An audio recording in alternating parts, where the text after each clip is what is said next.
de cor herdada, e todos vinham de canto a preta acanhada. Em mesa de brancos, no almoço dominical, sem saber que eles eram meus pais, havia quem os elogiassem por levar para passear serviçal. A progenitora questionada: preta, bastardá, pra que você ia querer ficar com uma criolinha? Essa semente foi erro do passado, se livra, Deus perdoa, minha filha. Mas outro disse: pois que fique. Tudo na vida tem solução, ela nem é tão pretinha. Ainda dá para mudar a convicção. Alisaram minha raiz, clarearam que era escuro, não a cor de minha pele, mas o que eles chamavam de pensamento turvo. Eu aprendi que o lado negro da força eu não devia questionar. Deus não gosta disso, torto é esse tal de Oxalá. E no meu caderninho negro eu escrevi o nome de quem fosse pro diabo levar. Capoeira, sai pra lá. Me disseram que meu sangue ruim era assim mesmo. Tinha que ter paciência para purificar.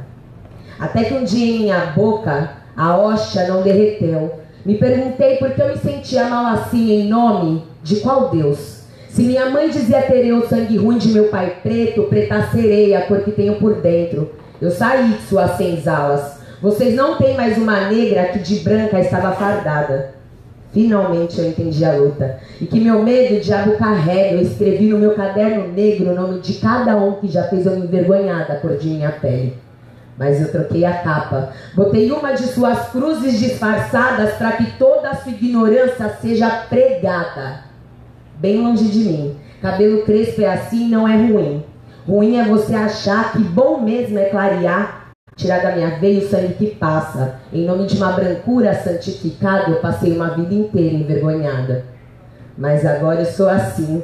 Ninguém mais tira isso de mim, sou preta assim. Às vezes demora pra gente entender que se você não lutar, ninguém luta por você. Mas avisem em suas igrejas e catedrais que hoje a preta chegou virada em Oxalá Deus Pai, para abrigar no meu coração, enfim, um pouco de paz.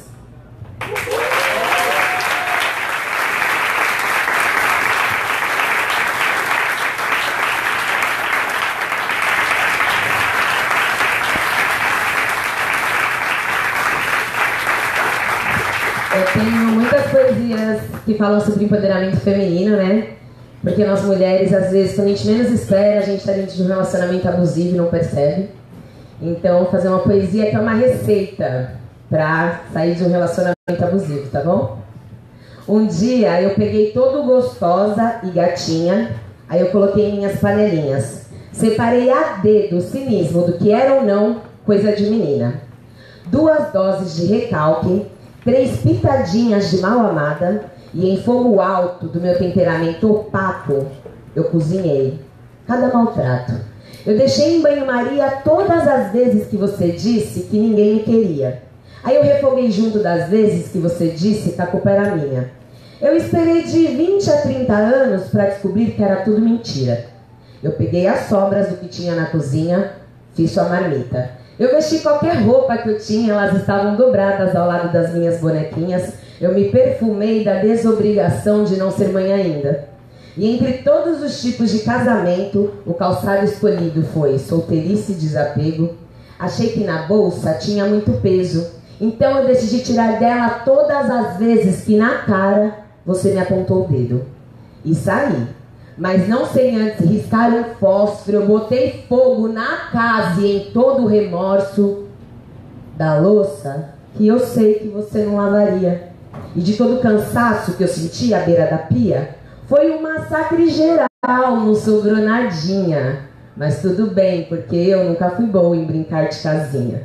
Fui ao seu encontro, quem me viu na rua podia jurar que eu parecia um ser novo, empoderada, dona do tom das minhas palavras. Eu te encontrei e entreguei todo o sentimento requentado das vezes em que você só quis me comer e o que eu precisava mesmo era de um abraço.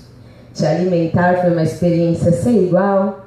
Ainda me lembro você ao meu lado, passando mal, vomitando toda a sua moral, suas desculpas esfarrapadas, bem cotidiano e normal. Da bolsa eu tirei a verdade, por ter feito faca. Eu decidi então encerrar de vez com a nossa história, que sempre foi tão rasa. Depois eu vi suas injúrias escorrendo pela vala, enquanto eu me despedia em meio à sua morte já anunciada. E não foi surpresa, e eu já dizia que eu te vi com outra na sua missa de 7º dia. Já eu estava sozinha e sorridente, quem diria. Só fui feliz quando eu não precisei ser a mulher da sua vida. Porque afinal de contas, eu sempre fui a mulher da minha. Se você bater a porta aqui, não volte mais. Não é normal gritar comigo e achar que tanto faz. Me xingou achando que eu ia correr atrás. Você se enganou, meu amigo, porque eu que já não te quero mais.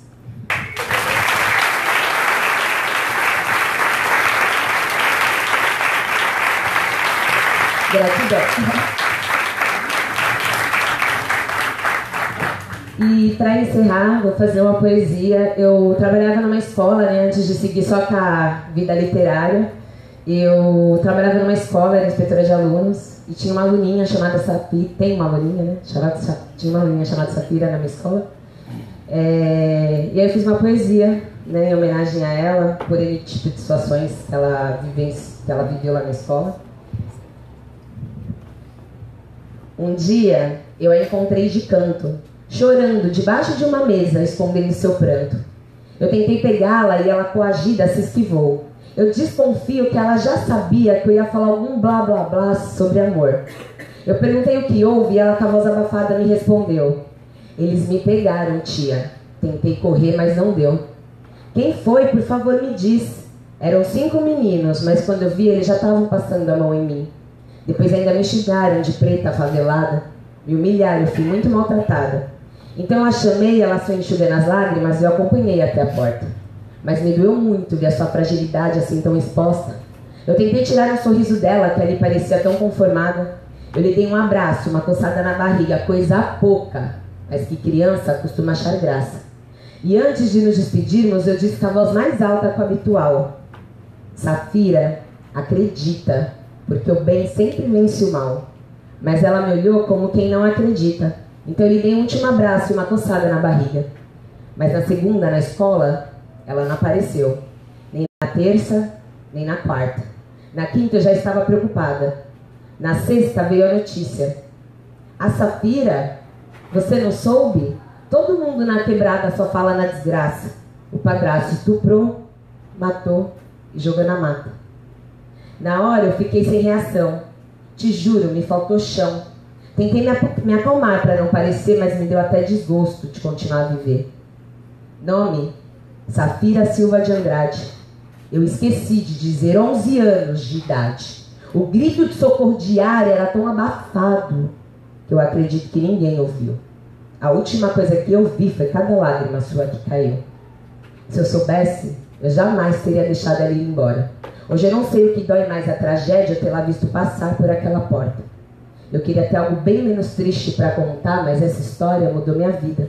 Mas quando contaram lá no Datena, minha amiguinha, a Safira, não passou de uma estatística. Preta, pinta o mundo com seu tom, pois tu és pedra viva para brotar a cor nessa cidade cinza que tanto te negou. Muito obrigada.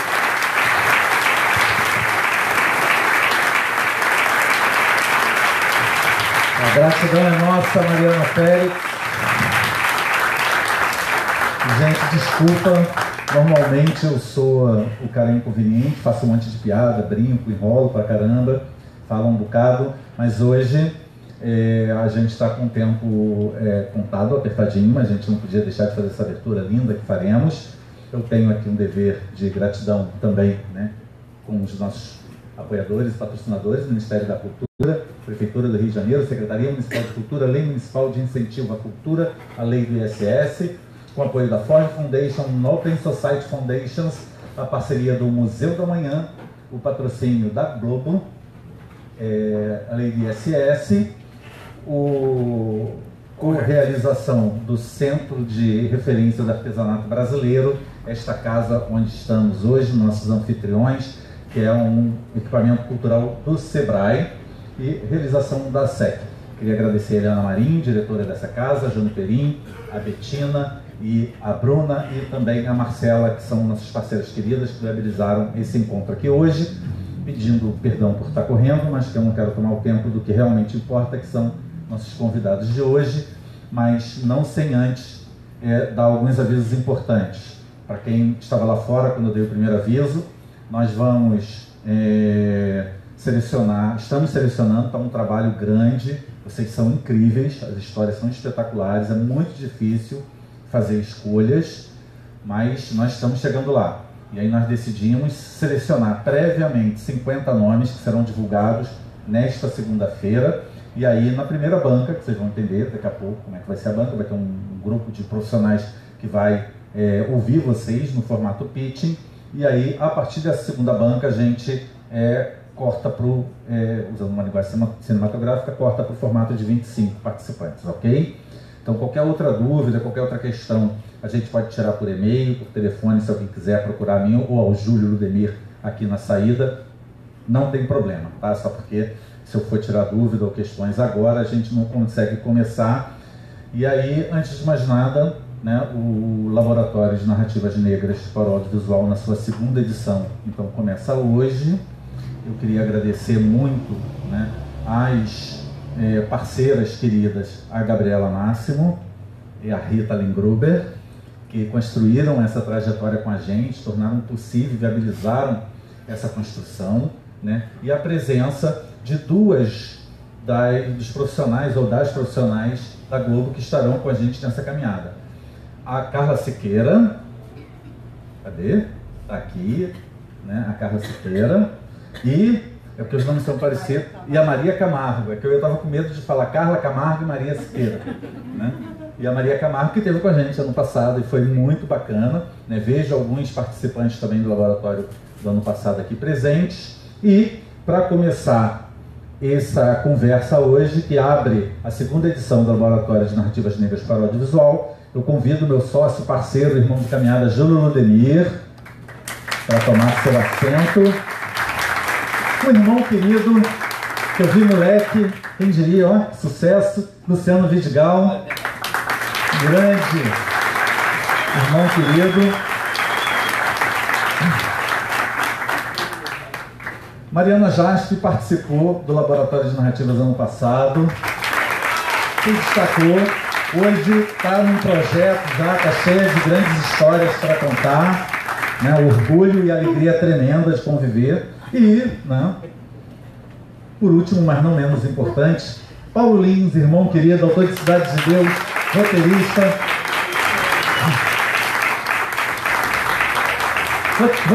oriundo da Cidade de Deus, botafoguense, faltava ser vascaíno para ser perfeito, mas de resto é isso.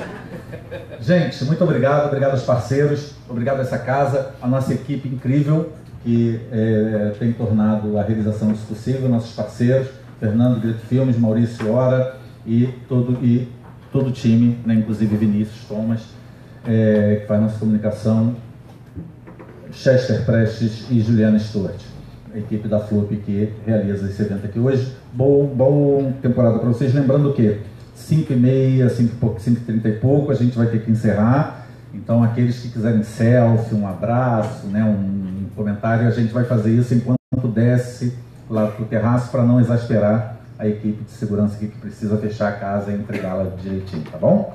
Então, Júlio Ludemir, é consigo, meu querido. Eu costumo dizer que um bom mediador é como um juiz de futebol. Ele vai ser tanto melhor quanto menos ele aparecer no jogo. Então, meio que tentar fazer uma coisa assim, muito breve. Assim, não sou exatamente um historiador, não sou um crítico de cinema, mas acho que a presença do negro no cinema brasileiro, na própria tela, ela, assim, você vai estar lá no Rio Zona Norte, depois você vai ter um filme, na verdade, que é uma produção francesa, que é Orfeu Negro, a própria ideia de favela que se tinha, o próprio 5 vezes favela, e talvez o 5 vezes favela, agora por nós mesmos, até onde eu entendo, e se eu estiver equivocado, eu vou te pedir desculpas, eu não entendo que tinha um viés racial, eu acho que tinha uma percepção de favela, não exatamente como um ambiente da negritude, como um espaço de se discutir a negritude, todas as grandes questões inerentes a isso. Acho que a gente está aqui diante de 3 gerações que falam muito do que seja isso. Paulo, pelo livro, pelo filme, ali do filme, um encontro com o Vidigal Luciano, Nós do Morro, toda aquela dramaturgia, toda aquela encenação que vem do Nós do Morro, todo aquele sotaque muito próprio dali de vocês. Mas você, a partir desse encontro, você tem uma carreira no cinema que vai ali ter, talvez como grande momento, o próprio 5 vezes Favela, agora por nós mesmos, que a gente está falando já, mas temos o Cidade de Deus 10 anos depois, em que você volta para este momento aqui, Paulo Lins, e vai fazer toda uma reflexão sobre o que foi feito de nós. Eu não sei nem até se eu acho que tem esse subtítulo, se não tem esse subtítulo, talvez seja essa grande pergunta. E existe um terceiro momento que eu acho que a Mariana Jaspe, com tudo o que assim, é baiana, na conversa que a gente teve se preparando para quando a gente a convidou para participar desse momento aqui, você fala de uma classe média baiana, de uma formação diferente. Mas eu lembro que no ano passado tinha uma discussão sobre se a filha da Flávia Oliveira poderia participar desse laboratório de narrativas negras, com todo um background de classe média. Eu disse, cara, também não existe essa narrativa negra de nenhum dos lados da tela do cinema, no cinema brasileiro. Acho que qualquer outra coisa que eu poderia fazer agora seria não atrapalhar, não sei exatamente de que forma se a gente faria, quem começaria, quem não começaria, quem de vocês preferiria começar a falar?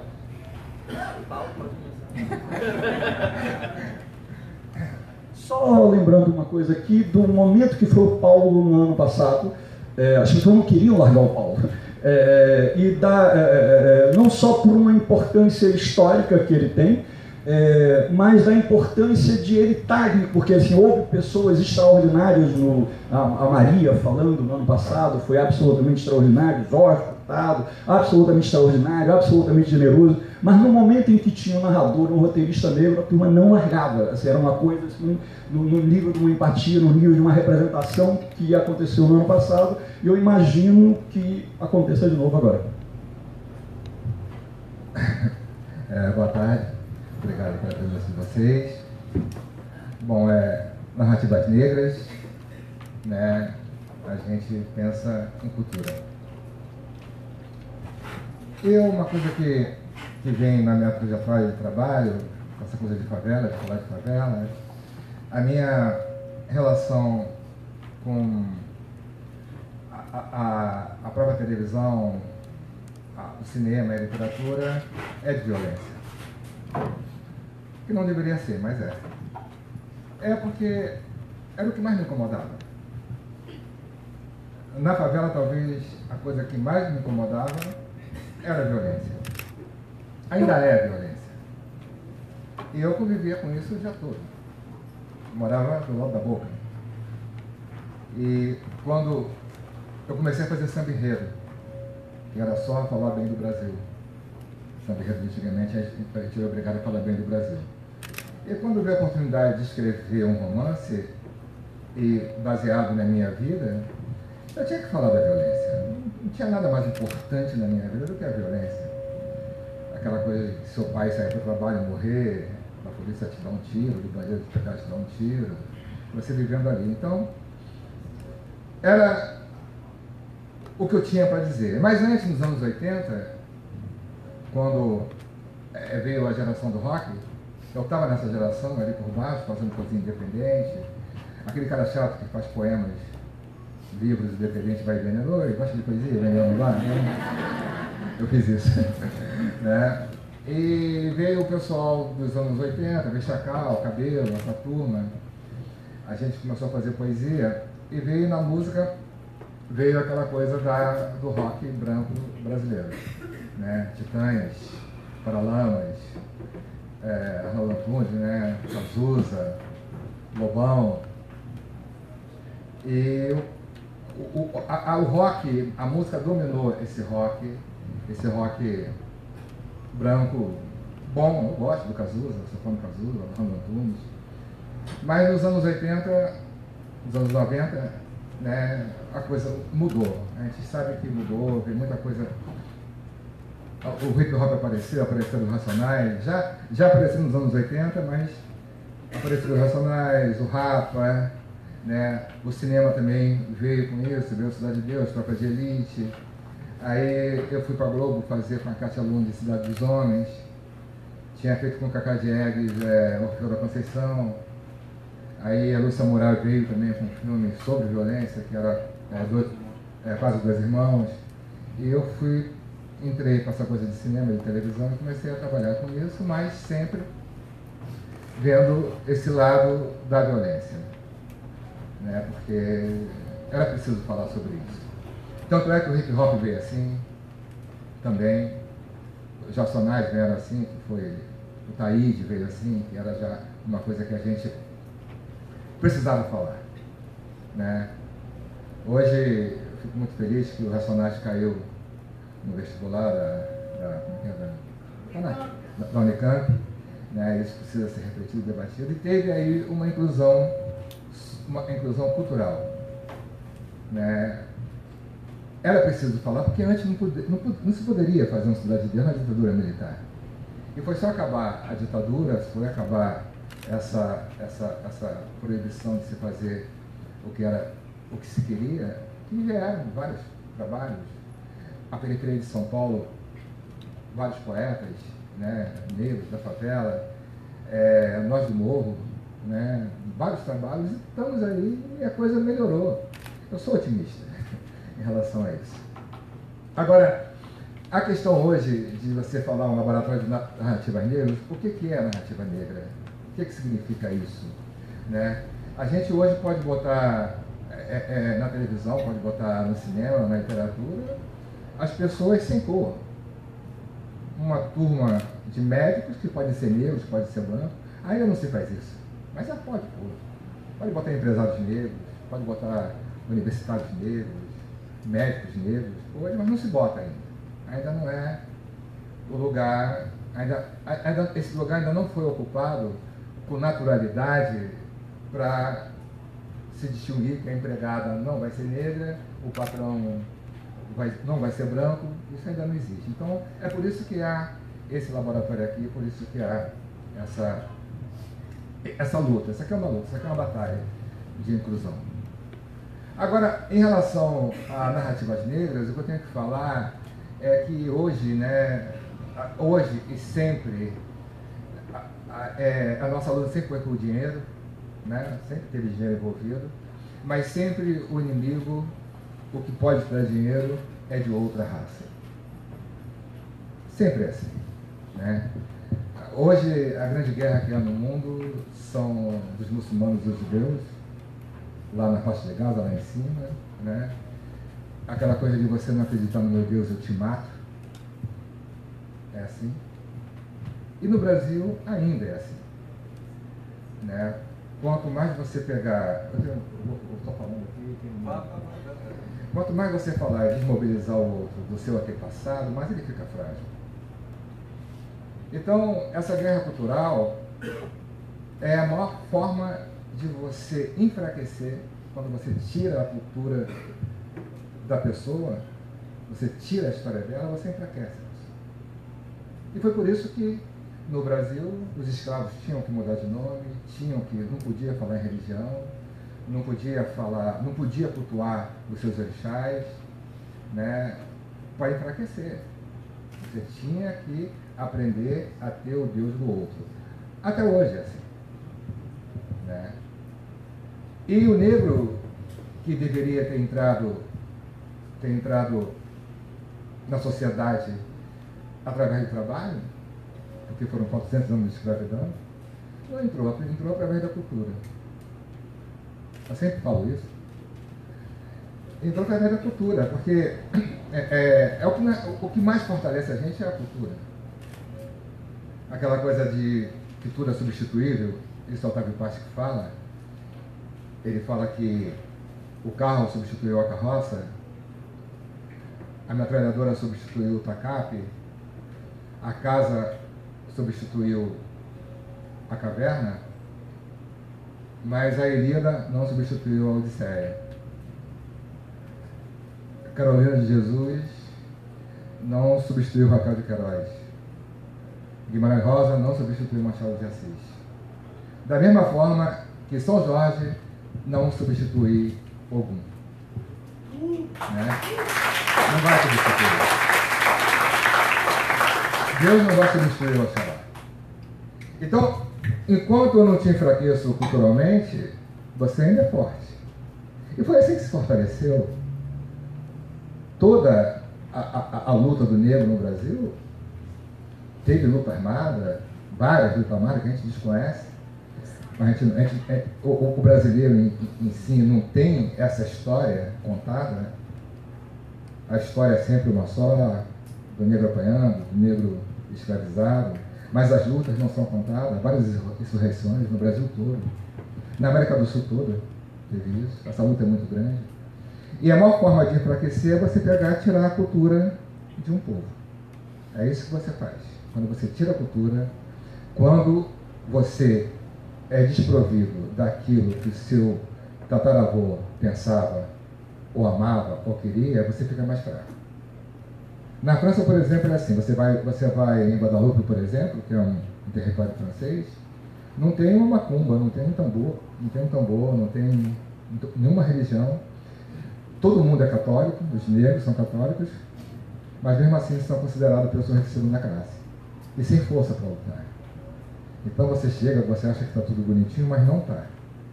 Então no Brasil, que é um país que teve uma imensa, né, o tráfico de escravos aqui foi muito grande, chegou muitos negros aqui, demorou por muitos anos. A força da cultura é que une a gente, que faz forte. Porque a complexidade de acreditar no mesmo Deus é a coisa mais forte que um povo pode ter.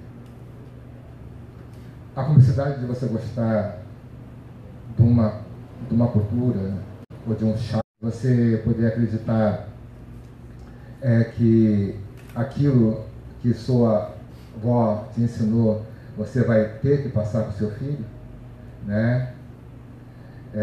Tem uma moça que eu fiz, que eu acompanhei com a Massariuca, que ele fala que os tambores vão tocar e rezar e brincar.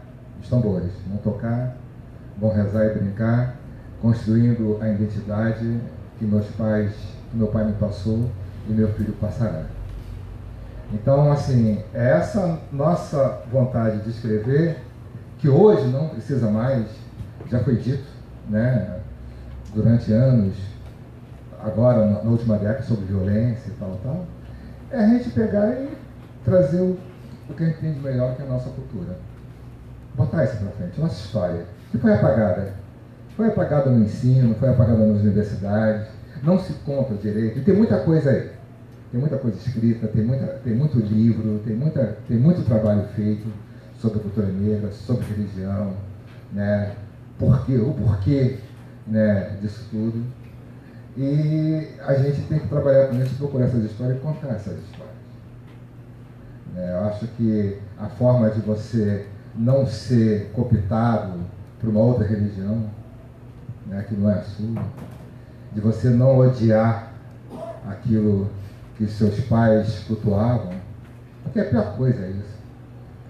Eu imagino a tataravó lá em Aruanda, né, vendo um filho numa outra religião, enganado, desprovido, dizendo que o Exu é o diabo. Né? O Exu é o diabo é uma coisa assim que não dá para aguentar. Né? Então, isso fortalecer a nossa história. Tem muita história para contar, muitas narrativas para contar.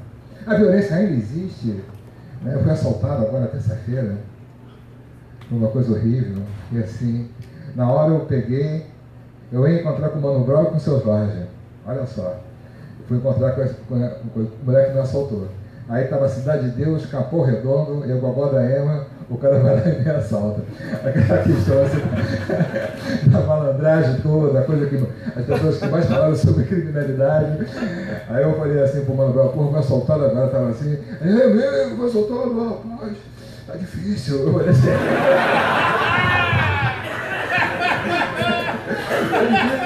eu sou Jorge, cara, não pode dar mole não. Eu falei assim, é verdade. Eu tinha saído aqui do Rio, eu tinha dirigido 6 horas, aí eu não ia, aí eu pensei, não, vem aqui, tá lançando o CD do Racionais, vem e tal. Aí eu peguei, fui assaltado. Aí no outro dia, eu peguei, acordei cedo, fui lá, eu tinha que registrar o BO, porque levaram meu documento, levaram minha identidade, carteira de motorista, cartão de banco, telefone, meu e da minha mulher, levaram tudo. Aí eu tive que fazer o BO, aí cheguei lá, não, você vai aqui reconhecer que a gente veio aqui. Aí eu fui reconhecer, cheguei lá, me deu um dizendo que eu só negro preso. E negro criança, só crianças presas aí. O rapaz que veio me assaltar, estava um frio em São Paulo, assim, de 14 graus, ele estava sem camisa, com frio, assim, tremendo de frio, e assim, eu falei assim, nossa, é o Brasil, né? Aí no outro dia caiu a ficha, eu fiquei sem fazer nada e tal. Aí os caras falaram, não, liga pro fulano, liga pro ciclano para falar isso, para fazer aquilo, para tentar reagir. Eu disse, não liga não.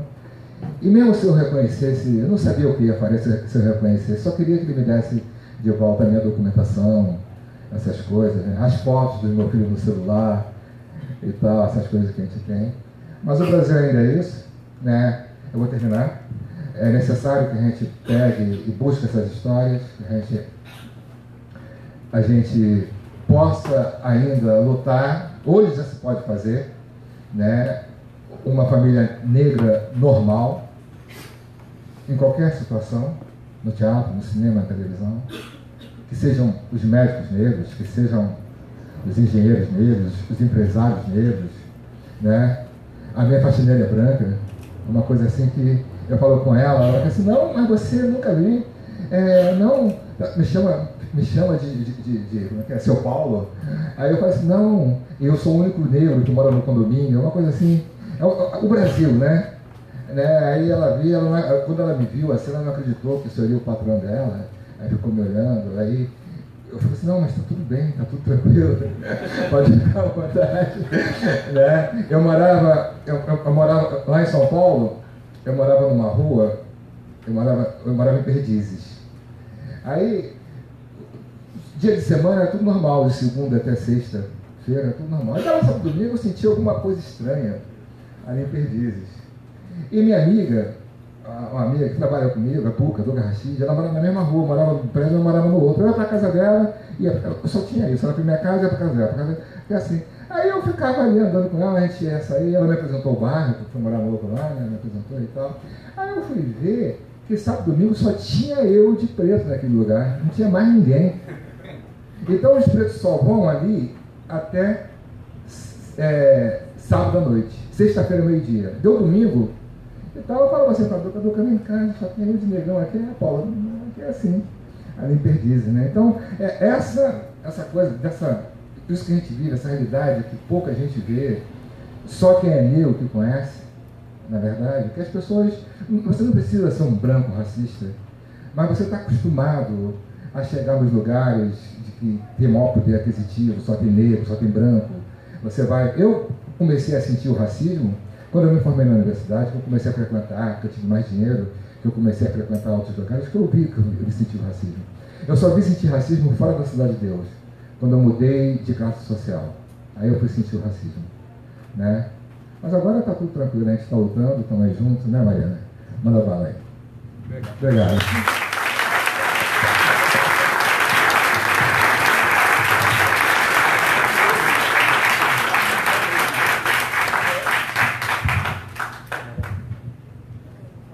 Sim, vai. Oi, gente, boa tarde. Eu tinha preparado umas coisas aqui, mas eu não vou falar nada. Mas meio que é um lugar de fala diferente. Eu acho que tem alguma coisa ali na conversa, a própria conversa que a gente teve ali naquele outro momento, que talvez aponte para exatamente o ponto que o Paulo deixou. Você é criada num outro lugar. Você é criada numa outra situação, numa cidade que tem um perfil diferente desse que é o Rio de Janeiro. Desde o samba é assim? Sim, eu acho que falando de África, eu estudava numa escola particular que eu era a única negra de uma turma. E foi assim desde quando eu era criança até eu entrar nas publicadas e dizer assim, pensando em filme e criatividade. Falando um pouco da fluxo, sabe? Acreditar no que a gente quer contar. E podem ter pessoas que vão falar que a gente não pode falar sobre isso, ou que a gente não deve, ou que talvez a gente devesse falar sobre outras coisas. Mas a gente ter essa confiança sobre o que a gente quiser, porque a gente está aqui para falar sobre o que a gente quiser também, a partir da nossa vivência, da nossa narrativa, do nosso ponto de vista. Então, se alguém vai escrever um filme de terror, uma pessoa branca talvez escreva um outro filme de terror. E eu acho que mas eu, sendo negra, eu vou escrever aquele filme com aquelas questões, naquele momento, falando essas coisas. E aí, o Corra, quando eu escrevi o filme, a gente estava indo gravar, começando a pensar em gravar, e aí eu assisti Corra. E o Corra meio que abriu o meu olhar no sentido de que Corra são vários filmes e um filme só. Mas que principalmente que o Corra são 2 filmes, assim. Uma pessoa branca que não tem nenhuma relação com aquilo vai assistir um filme de aventura sensacional. É um cara que está numa situação terrível que ele precisa sair daquela situação. E a partir do momento que você é negro, você assiste um outro filme com outras camadas e outras profundidades. E aí trazendo também para o laboratório, para as histórias que a gente construiu no ano passado, que vocês vão construir nesse ano, é isso, assim. Acho que tentar um pouco pensar essas histórias que lidem com camadas e que dialoguem com as pessoas. Uma tentativa um pouco de levar as nossas histórias e as nossas visões de mundo para outras pessoas também, para a gente também não ficar um pouco preso naquela ideia de que a gente tem que falar com aquele grupo e senão a gente só tem um tiro. A gente que é negro é muito difícil, assim, geralmente a gente tem uma oportunidade, então a gente tem que chegar naquela oportunidade e arrasar, assim. Então, se a gente tem uma oportunidade de agora, nesse laboratório, de criar uma história, a gente vai lá e vai criar uma história sensacional. E se a gente conseguir que essa história sensacional dialogue com as nossas questões e com os nossos, mas que também chegue no outro, acho que isso é um outro momento, assim, um outro lugar que é tão importante quanto, assim. No laboratório do ano passado, a minha história era uma história meio que as pessoas não esperavam que eu fosse escrever a história, que era uma história de vingança, mas era inspirada nos thrillers de vinganças coreanos, assim. E aí chegou lá na banca, tive que defender, e foi meio... Não tem essa palavra, mas foi meio difícil de argumentar, porque eu lembro que o Rodrigo Fonseca, que foi meu orientador, teve que explicar para as pessoas como funcionava, como funciona um pouco essas histórias. Ele falou, como é que era? É como se Nelson Rodrigues fizesse um thriller, algo assim. Ele explicou isso e foi mais ou menos entendido e acabou dando certo. Mas aí eu acho que volta também na ideia de que eu acho que é muito importante, de que é isso, de que a gente tem que escrever as histórias que a gente acredita, assim.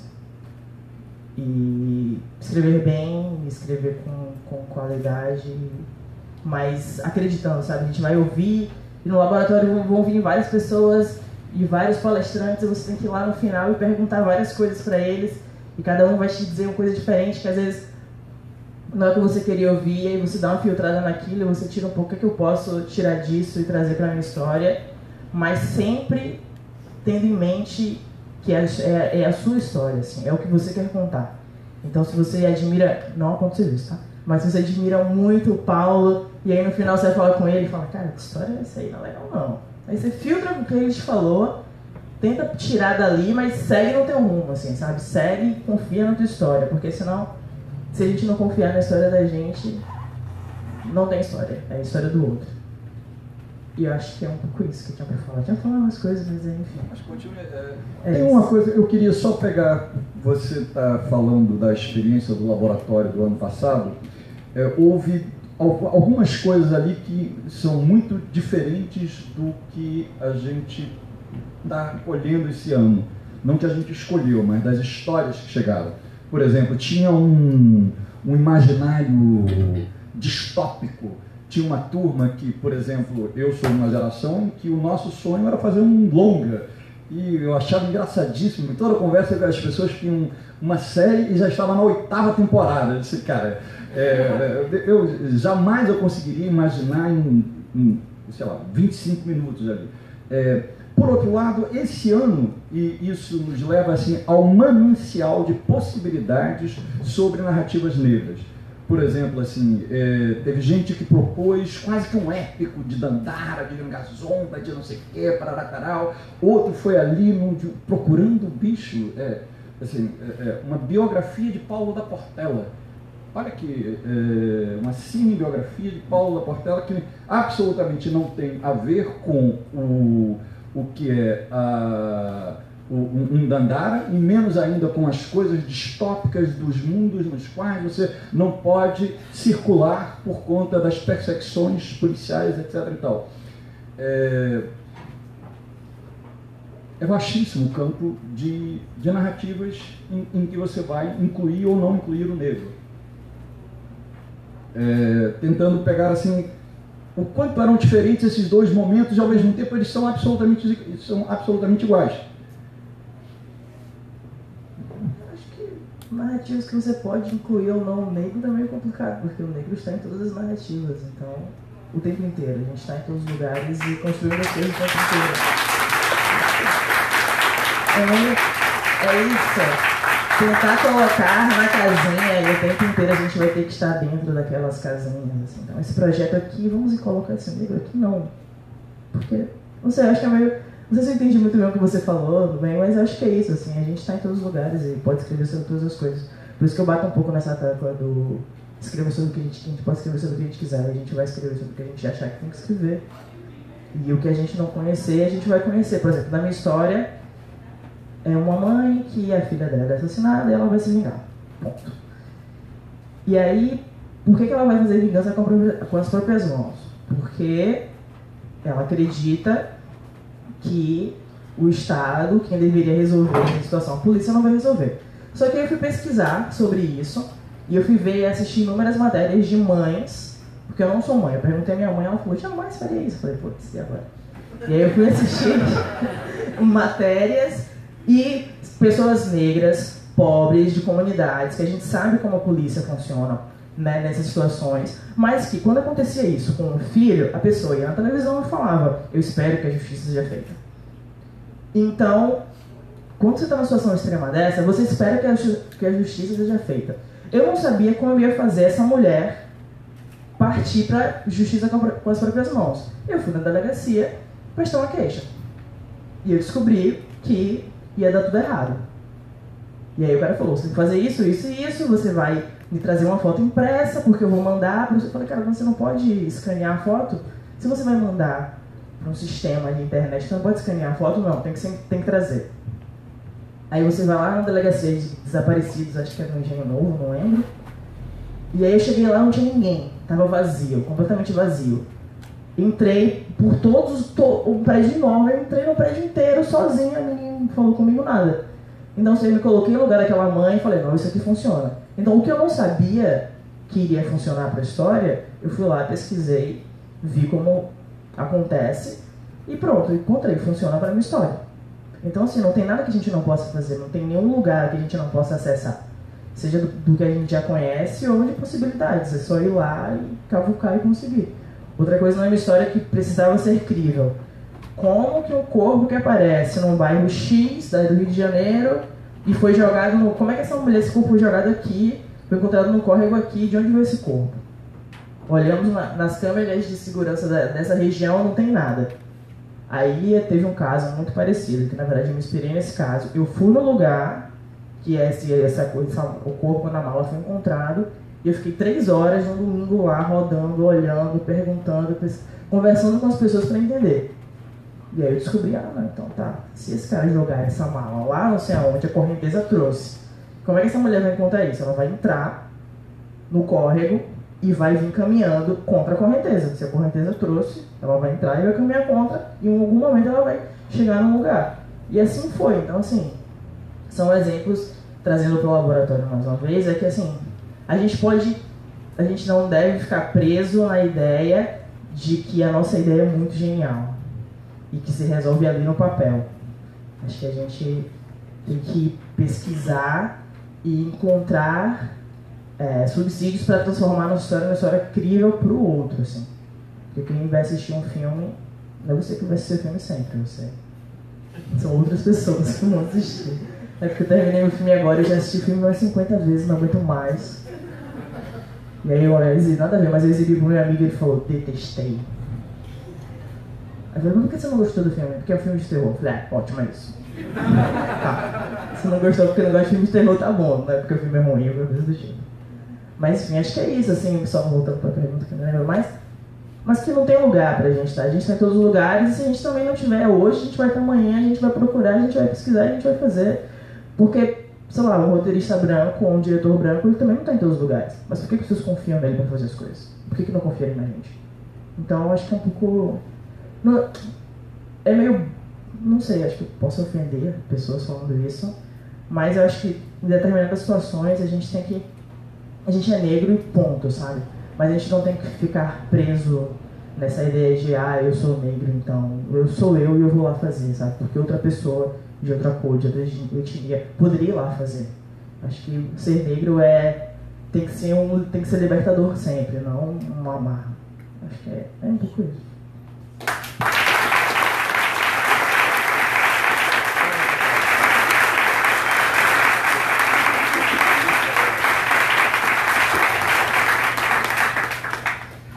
Você tá organizado, Amanda? Não tô. Eu achei melhor não estar organizado, porque eu quero desorganizar, tô brincando. Não, eu me sinto em casa aqui. Eu vim de verdade, assim, me senti em casa por vários motivos. Então acho que para começar, hoje eu escutei uma música do Rincon Sapiência. Alguém aplaudiu? Meu bloco. Eu achei que tem a ver com esse momento audiovisual que a gente está vivendo. Não vamos se acuar a voar que nem passarinho. Tô na rua com os camaradas, não é só pelos camarins. Assim que a vida ensina, no ritmo de um tamborim. Neguinho com os olhos de China, só faltou falar mandarim. Vem em mim, vem em mim. A dama diz que eu sou chique. Quando menor era curumim, hoje eu sou cacique. Afro-rap trafique, conteúdo explícito. Se a liberdade é contra a lei, meu conteúdo é ilícito. Nós vem pesado como Rei Momo. Os pés de breque vive dando pala. Na comissão de frente eu fico como? Sambo na cara tipo mestre sala. Ponta de lança é o meu bloco. Só entra nele quem tem aval. Não devo nada, dá meu copo. Que pra nós o ano todo é carnaval.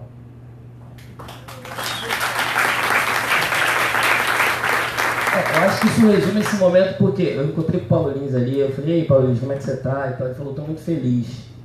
Eu também tô muito feliz porque eu acho que é isso que me move, assim, é tão difícil estar no lugar que eu tô, eu consegui chegar a alguns lugares de privilégio mesmo, assim, mas muitas vezes eu me sinto sozinho, assim, e aí quando eu olho para essa sala e eu vejo essa cor predominando aqui, isso me reforça como artista. E me reforça por uma luta que é esse protagonismo negro, de uma forma comum e humana, sem querer ocupar lugar de ninguém. Um lugar justo, que é o nosso lugar, principalmente na mídia, que é a minha luta, que eu vou com ela até a morte, assim. Não é fácil não, hein, dizer pra vocês. Eu sei porque, assim, eu tô com um filme, que é um projeto de longa-metragem, esse projeto foi selecionado para um fórum de coprodução em Málaga, na Espanha. Foi o único brasileiro, e eram 25, né? 25, eu lembro que eram 25 realizadores, com roteiristas e produtores ali. Enfim, argentinas, mais da América Latina ali. E eu era o único negro, homem, imagine mulher, né? Assim, que é pior ainda. Então, isso não é bacana, certo? Legal, você tá lá e tal, né? É bacana chegar nesse lugar, mas isso ainda não... Então, isso me incomoda muito ainda. Eu sou artista há 29 anos, assim. E essa discussão eu carrego comigo desde criança, assim, quando eu entrei pro Nós do Morro. Porque eu não tinha referência na mídia, a minha referência foi americana, sim. Foi quando eu vi o Spike Lee que faça a coisa certa. Eu falei, meu Deus, entendeu? Eu falei, isso sim, aí eu me vi ali. Aí me pegou, sabe? Não tem como eu não dizer. Como hoje, eu olho o Donald Glover fazendo This is America, o Atlanta. A gente ainda tem o Panteras Negros, o filme da Oprah, Uma Dobra no Tempo, assim. Eu lembro que eu levei o meu sobrinho o Davi, que tem 10 anos, ele falou, olha que menina linda, sabe? A menininha do filme que a Oprah é produtora, assim, e a Ava dirigiu. Então, assim, esse protagonismo, essa coisa humana e comum é o que a gente luta na mídia, assim. A gente não quer agredir o branco, a gente não quer se afastar. Na verdade, eu acho tão bacana quando a gente caminha junto, quando você vê o branco também lutando pelo racismo, porque é um problema social, um problema, enfim, é uma doença, eu acho que é uma doença. Então, quando esse lugar, entendeu? Eu estou no lugar de privilégio, enfim, sou contratado da TV Globo, estou entrando na função de diretor, sou muito respeitado, respeito o meu trabalho, mas eu ainda me fico meio cansado, às vezes, de eu, em algumas reuniões, não sentir essa liderança, assim, no sentido dramatúrgico, no sentido... E aí, quando eu vejo isso aqui, eu vejo que a própria Globo está se preocupando com isso, e eu fico feliz, assim, eu começo realmente, me incentiva a lutar, porque eu acho que é uma cor tão bonita, né? Por que a mídia não... É uma cor tão linda, né? E é isso que a gente falou, esses personagens, entendeu? Que você falou que são personagens comuns de referência. É muito sério essa coisa da referência. É muito sério meu sobrinho se olhar e falar que essa cor é bonita dele. Isso é muito sério. O Nós do Morro me deu isso. Eu trouxe isso para minha família. Mas assim, é o que eu falo, eu como realizador, como cineasta, o cinema ele tem um poder muito forte. Hoje em dia você vê o mundo no link, né? Você recebe o link e eu vejo um filme do Irã, eu vejo um filme da África. Então, assim, o cinema é muito poderoso no elo de comunicação. Então, essa representação humana, porque até então a gente é visto na mídia, na maioria das vezes, muito ligado ao estereótipo, né? Essa representação humana vai surgir daqui, assim. A gente está junto mesmo, junto com todas as etnias, a gente está misturado para poder ter essa representação justa, humana, lá na mídia, assim, com esse protagonismo. Isso está alertando, assim, está em emergência, sabe? E eu acredito muito que essa geração pós-digital, né, que surgiu depois do cinema digital, porque até então o cinema sempre foi muito caro com a película, ainda é uma arte cara, falando do audiovisual como um todo, ela surgiu daí, assim, veio o digital, né, a gente teve a oportunidade de formar ciclos e fazer cinema digital, e aí começou a surgir a Afro-Rega, que veio da Afro-Rega, Nós do Morro, esses movimentos culturais que já existiam na favela, e quando chegou esses equipamentos, eu lembro que veio do Ponte Cultura, e aí começou a surgir na aldeia indígena, a gente começou a ver um Brasil, né? Que até então a gente não viu o Brasil dentro da TV brasileira de uma forma justa e diversa, e aí eu comecei a ir nos festivais de cinema e eu vi um filme vindo da aldeia indígena, do interior do Nordeste, sabe? Eu comecei a ver o Brasil, assim, pós-digital, tô sendo bem sincero, assim. E eu acho que isso está efervescendo. A internet deu uma força pra gente de comunicação, de a gente poder expor nossas opiniões, sim. E a gente criou movimentos e tá fazendo barulho, tá incomodando, tá tendo isso, tá tendo polêmicas, que bom, discussões, e isso é bom que a gente discute, reflete por um lugar justo. Então eu acho que eu sou essa pessoa como artista. Entendeu? Eu tenho isso como ideologia, assim. É o que ela falou, é o que você falou, né? Tipo, da gente realmente falar o que a gente quer, do que me toca, assim. E aí eu lembro que eu perguntei a um amigo meu que é autor, ele falou assim, cara, eu sou autor, mas eu sou cria. Ser cria não é pra qualquer um. Aí eu falei pra ele, mas o que é ser cria? Ele falou, ser cria, irmão, é você estar na sua casa escrevendo e a bala comendo. E aí você para um pouco e a bala tá comendo e você tá escrevendo. E você não quer falar sobre a bala que está comendo. Você quer falar sobre outro assunto. Então, assim, é isso. Então, assim, é você sair desse universo que está ali te massacrando, que é o que a mídia geralmente representa, e você tentar trazer essa coisa humana. Eu vejo essa sede aqui. Então, assim, quando o Júlio fala dessa questão, que você colocou, o Kaká Jackson também falou isso, que ele foi dar uma oficina, e aí ele chegou lá e ele falou, acho muito bacana, o Kaká, meu padrinho cinematográfico, eu agradeço muito a ele essa solidariedade, essa parceria que ele veio trazendo com a nossa geração. Mas ele falou, eu fui dar uma oficina uma vez na favela e eu não sabia, eu perguntar, eu fiquei com medo. E ele assume esse lado. Aí ele falou, aí teve um menino que falou do Bergman. Aí ele falou, ele ficou... Então, assim, é isso, a gente vai surpreender, a gente tem muita sabedoria aqui, cara. A gente tem muita sabedoria guardada, que as pessoas às vezes esperam uma coisa e essa geração aqui só vai surpreender. Então, assim, é bacana abrir as portas, ter essa credibilidade que a gente vai enriquecer a cor brasileira na mídia, é isso que a gente quer. Então eu acredito que aqui tem várias pérolas, eu vim aqui com esse ânimo, assim, com essa injeção de troca. Entendeu? Por isso que eu estou aqui, por isso que eu sou artista, assim, eu estou feliz, né, de estar aqui.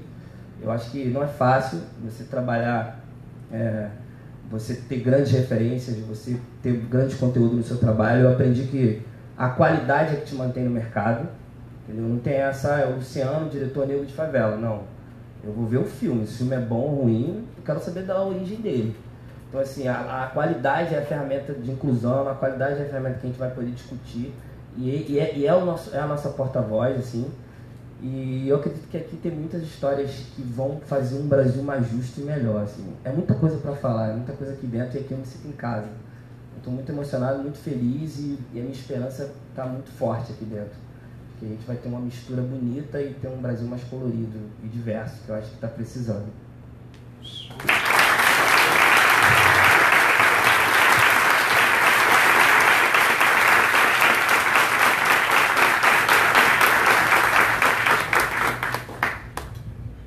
A gente, em algum momento, não muito longe do que a gente está aqui, a gente vai começar a ter problema de acabar o negócio aqui.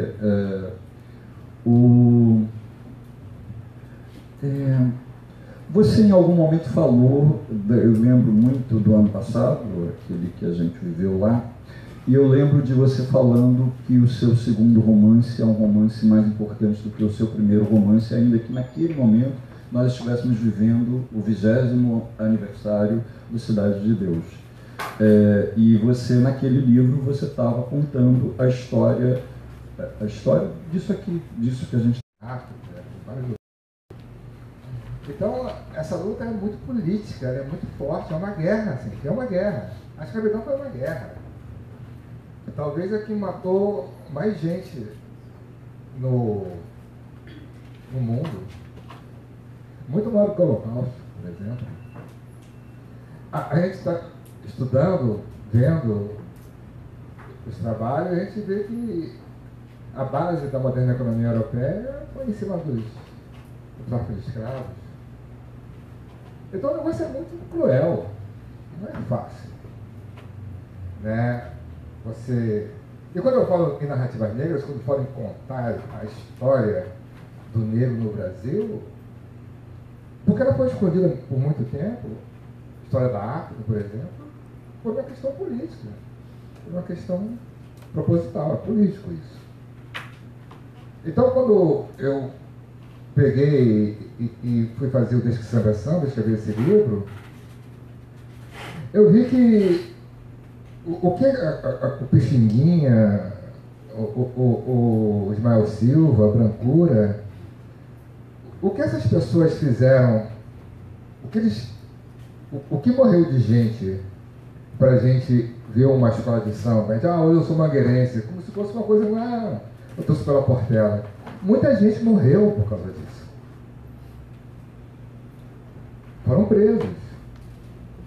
O João da Baiana prenderam o tamborim dele, o pandeiro dele, na rua, na Festa da Penha. Em 1916 saiu uma tropa de quase 300 homens aqui do Largo da Carioca, que tinha um quartel, aquele quartel que tem ali, tem um quartel ali, né? Lá São Francisco, não sei se é Carioca ou São Francisco. Onde tem o João Caetano? Tem um quartel ali? Ali saiu um quartel de quase 3 mil homens para destruir essa área aqui, destruiu tudo, foi preso muita gente, mataram muita gente. Só para destruir todos os terreiros de candomblé e de umbanda que estava nascendo naquela época. E uma menininha apanhou. Você fala, uma menina, Tia Seata. Ismael Silva foi preso, Brancura foi preso. E pouca gente sabe disso. Então, quando eu falo narrativa negra, não é só da literatura, não é só do cinema, é na ciência também, na história também. Tem vários historiadores fazendo isso, né? Vários intelectuais fazendo isso. João Zé Reis, Flávio Gomes, o Ney Lopes. Tem muita gente escrevendo sobre isso. Mas isso deve ser mais estudado nas universidades, nas escolas, deve ser matéria obrigatória. Foi uma luta para conseguir botar a história da África na universidade. Não tinha. Isso tem que ser posto. Porque a gente vive de história. Porque se a gente deixar de fazer história, a gente deixa de ser ser humano. E a história é a coisa mais política que a gente tem. né? Era necessário fazer um trabalho sobre violência? Era necessário. O Cacá Diegues, teu padrinho, meu padrinho também, né? Eu comecei a fazer cinema com ele, depois com o Lúcio Morar. A gente tinha necessidade de falar essas coisas porque não se podia falar. A gente viveu, foi 20 anos de ditadura, não foi isso? E não podia se falar, mas todo mundo queria falar sobre isso. Agora, essa questão de você falar, né, de como nasce a primeira escola de samba no Brasil, como que ela funciona, o que isso acarretou, né, foi uma dificuldade tremenda. É mais importante porque a história da violência não é nossa. É isso que a gente tem que falar. A história da criminalidade não é nossa. Não é nossa. Isso aí foi uma história, assim, a história do negro, vai contar a história da criminalidade, Cidade de Deus, Tropa de Elite, essas coisas, vamos falar sobre isso. Não, essa história não é nossa. A gente foi envolvido por essa história. Né? A história do negro é a história da criação do samba, a história de Tia Seata. É bonito de se ver, é gostoso você ver. Né? As várias lutas para conseguir ter. Mas a gente está aqui hoje. Quanta gente, na história do Brasil aí de 2000 anos, né? 2000 anos não, 1500 anos. Quantos anos? 500 anos, né? 2000 anos Jesus Cristo. Mas tá lá, porque a gente começa. Eu peguei e fiz um projeto para o Globo, que era a história de São Jorge, aí não deu certo, aquelas coisas, né? Não deu certo porque. Mas começa lá, São Jorge, os judeus, aquela briga, a Igreja Católica, aquelas confusões todas e tal, até que o negro entra na história, né? Quando começa a invasão da África, aquele negócio todo. Então, tem muita história que a gente precisa contar, é isso que eu falo. Então, eu acho que Desde que o Samba é Samba é um livro bem mais político do que o Cidade de Deus, porque bota o negro para cima. A força é uma vitória negra. Porque para você inserir a cultura negra dentro da história de uma nação, porque quando o Brasil se torna nação, quando ele pega e tem a independência, o Brasil se torna nação aí, né? Mário de Andrade, Pixinguinha, Manuel Bandeira se reuniam aqui, essa história no livro, se reuniam aqui na Pequena África e achava que com o advento da Primeira e da Segunda Guerra Mundial ia acabar com esse pensamento escravocrata português. Achava que ia dar tudo certo. Não, agora vai ficar tudo certo. Está vindo um monte de alemão para cá, italiano para cá, está vindo gente da Europa toda. Esse pensamento escravocrata português vai acabar.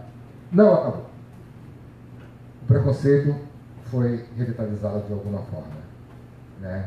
Então, por exemplo, quando você pega e vê Mário de Andrade junto com o Jorge Silva aqui, no modernismo, a história do modernismo é a história do começo da inserção da luta, da inserção do negro na cultura brasileira. Então, para você conseguir botar a cultura negra dentro da história, dentro da cultura de um país, só o Brasil aqui na América do Sul, forte assim, só o Brasil. A Argentina não conseguiu. Bolívia não conseguiu, não conseguiu. Porque aqui tinha mais gente, porque tinha mais gente. Vai no Caribe, é pouquíssimo. Aonde a cultura negra é mais forte, aqui no Caribe, na América do Sul, na América Latina no modo geral, é o Brasil. E foi isso que venceu. Por isso que o Brasil é o maior país, né, da América do Sul. E outra coisa, a gente sofreu mais, por exemplo, a gente foi pro bem e pro mal. A gente sofreu mais porque a coroa veio para cá. Quando a coroa vem para cá, é por isso que vieram mais escravos para cá. Quando a coroa vem para cá, né, a escravidão fica mais forte. Com certeza. Quando a coroa portuguesa veio para cá, ficou mais forte. Muito mais do que os países da África. E é por isso, aí, pro bem, é por isso que o Brasil é mais desenvolvido do que as várias diásporas da África. Né? Muito mais desenvolvido. E a escravidão é maior também por causa disso. Então é um assunto que a gente tem que discutir. A gente tem que falar muito sobre isso. Hein? Entendeu? É isso.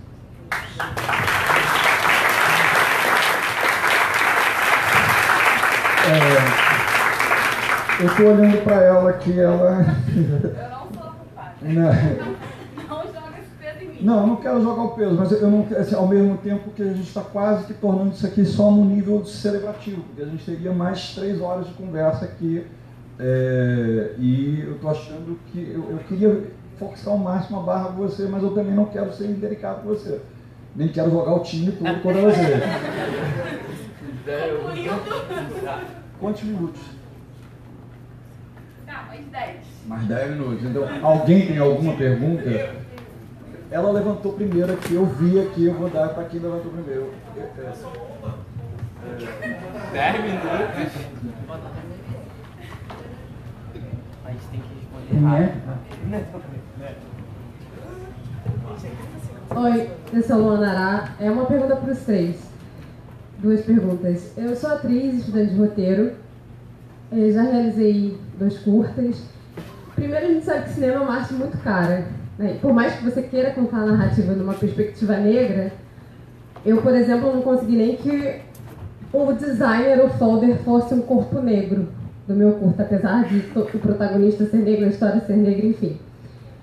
E a pergunta que eu quero fazer é, vocês estando no mercado, a gente sabe que o roteiro é o primeiro passo até chegar na realização, né?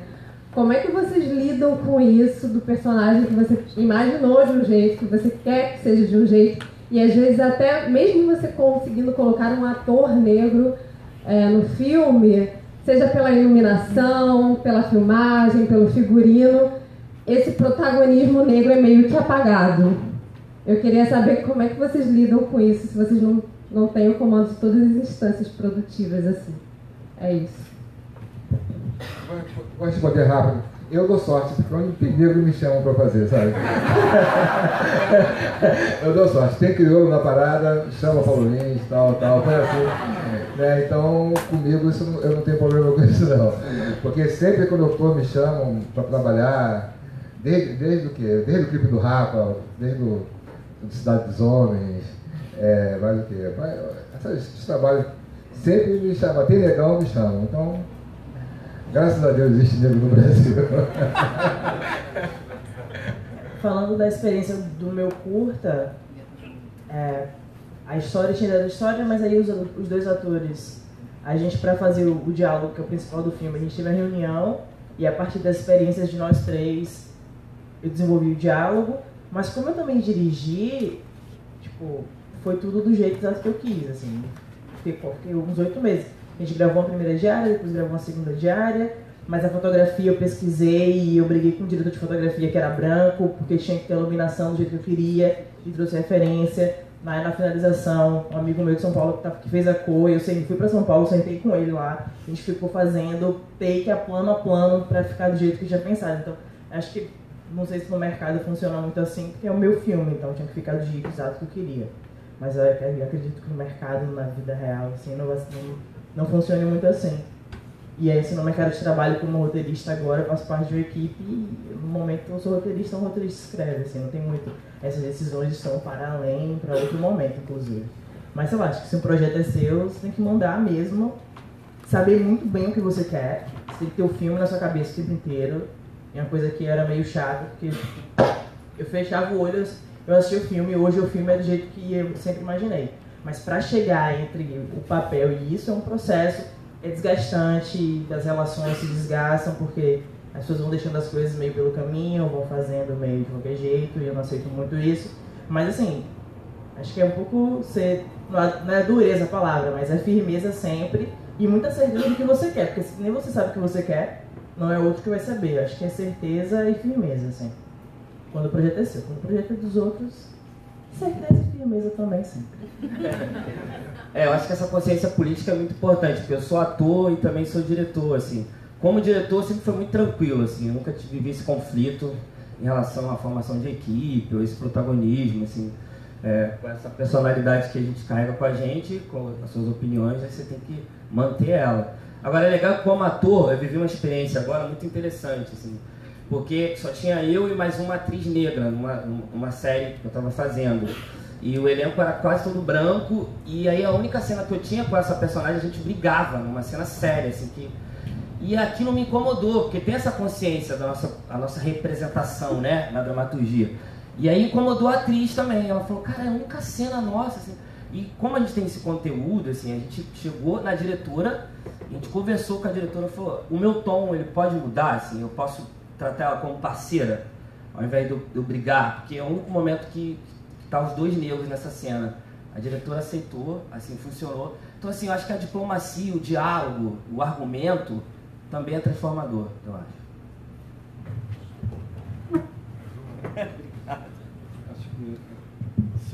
Acho que se houver a objetividade que a gente teve agora, ou a gente consegue... Faltam 2 minutos só, agora não sei quem. É a última, tinha calzinha ali, já foi ali. Essa aí, a gente pegou que Eu prometo que eu tento ser bem objetivo. Meu nome é Paulo também porque tem ali o Paulo Lins. E a minha questão, embora seja em princípio direcionada a partir da última proposição do Paulo Lins, da sua publicação mais recente, a mais recente, né, desde que o Samba é Samba, parece que mas de certa forma ela abrange também os outros dois. E é uma pergunta, né, em princípio. O Paulinho falou, a partir da provocação do Júlio, que esse romance ele ainda é mais emblemático dentro da sua obra do que Cidade de Deus.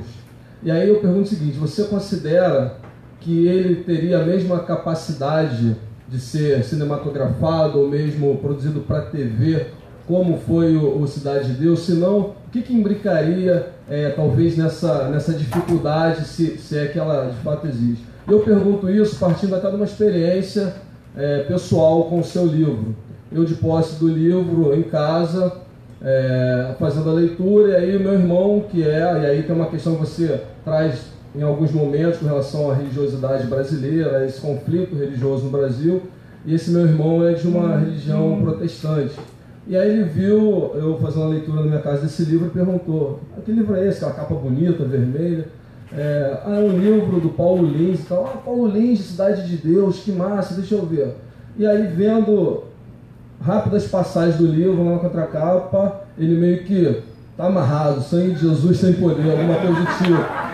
Muito a partir do que você traz no seu livro, né? Como você falou, uma exaltação à história do negro, do samba, a partir inclusive da sua religiosidade. Então a pergunta vai nesse sentido, porque até o Vidigal fala muito aí, né, de uma certa tranquilidade de ocupar esses espaços, mas aí na primeira cena lá de Sob Pressão, a não ser que eu esteja enganado, era você no lanche lá, né? Eu achei massa, como eu te falei, inclusive antes ali, desde 5 vezes Favela, admiro muito o seu trabalho e tal, mas eu acho que estaria tranquilo mesmo se você fosse um daqueles médicos lá do Sob Pressão, sabe? Dentro dessa questão da representatividade da nossa negritude. Então, um pouco disso. Em que pé ainda seria difícil esse seu livro, né? Desde que o Samba é Samba está aí nas telas grandes e também na própria TV, como essa marca da negritude a partir da religiosidade, a partir do samba. Eu vou falar com o Andrucha, tá? Lógico que você... O desse Samba é Samba, ele tá... Eu escrevi junto com a Thelma Guedes, com a Tuca Rachid, a gente escreveu uma peça musical. E deve sair ano que vem. Então tá no caminho de... Não sei se vai virar cinema. Foi comprado logo, quando saiu ele falou que compraram para cinema, mas não deu certo. Os caras não conseguiram fazer. Tem isso também, tem uns fracassos, né? Os caras não conseguiram fazer. Aí, ano passado, no início do... Não, ano retrasado, a Duca resolveu fazer, me chamou para fazer, a gente escreveu junto, eu, ela e a Thelma, e com o Martinho da Vila está fazendo a direção musical. Então, o bicho está pegando, né? Vai sair. A gente vai fazer isso aí, já está escrita já conseguimos passar na lei, já tem dinheiro, vai sair. Entendeu? Então, axé. Amados, eu ficaria mais 3 horas aqui, mas obrigado Paulo, obrigado Luciano, obrigado Mariana, obrigado Gabriela, obrigado a todos.